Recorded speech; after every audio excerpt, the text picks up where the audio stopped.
Hi, and welcome back to Days Well Spent. In today's video, I'm going to share with you guys our Guinness Beer chili recipe. This is the best tasting chili you'll ever put in your mouth. We're going to start by getting our pan hot, and I'm going to add just a little bit of olive oil. Add in 1 cup of diced yellow onion. So the onions begin to soften. I'm going to go ahead and I'm going to add in my ground beef. I'm adding in 1.5 pounds ground chuck. We're going to break this up. And we're gonna cook the ground beef with the onions until the meat is no longer pink. Here in a second, I'm going to add in some crushed garlic, and I'm gonna add 3 large cloves. Most of the pink is gone in the meat. I'm gonna go ahead and add those 3 cloves of garlic. A little bit more than a tablespoon if you're using pre-crushed garlic around.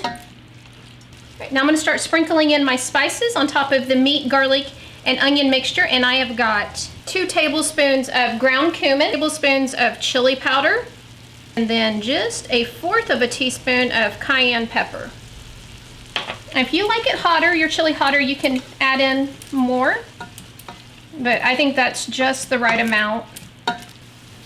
Now we're gonna add in a 28-ounce can of crushed tomatoes. Now for the beans, I'm gonna add 15 ounces of cooked kidney beans, 15 ounces of white small beans. White beans, you can use either navy beans or Great Northern beans. I cook our beans from scratch. You can use canned, just be sure to drain and rinse them. Now we are going to add in the Guinness Beer. What I've got is 2 11-ounce bottles.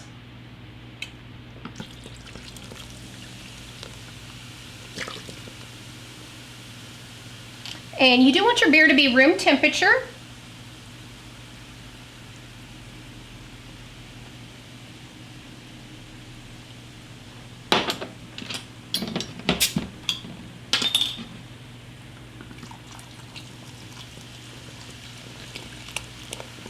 I tell you, this Guinness Beer is definitely the secret ingredient in this Guinness Beer chili. It just takes your chili to a whole nother level.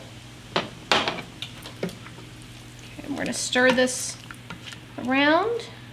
Finally, we're going to add 1 tablespoon of brown sugar. What we want to do now is I'm going to place the lid on top. We're going to simmer this for about 1.5 hours, and then we'll come back and check on it. I removed the lid, and our chili has been cooking for about 2.5 hours.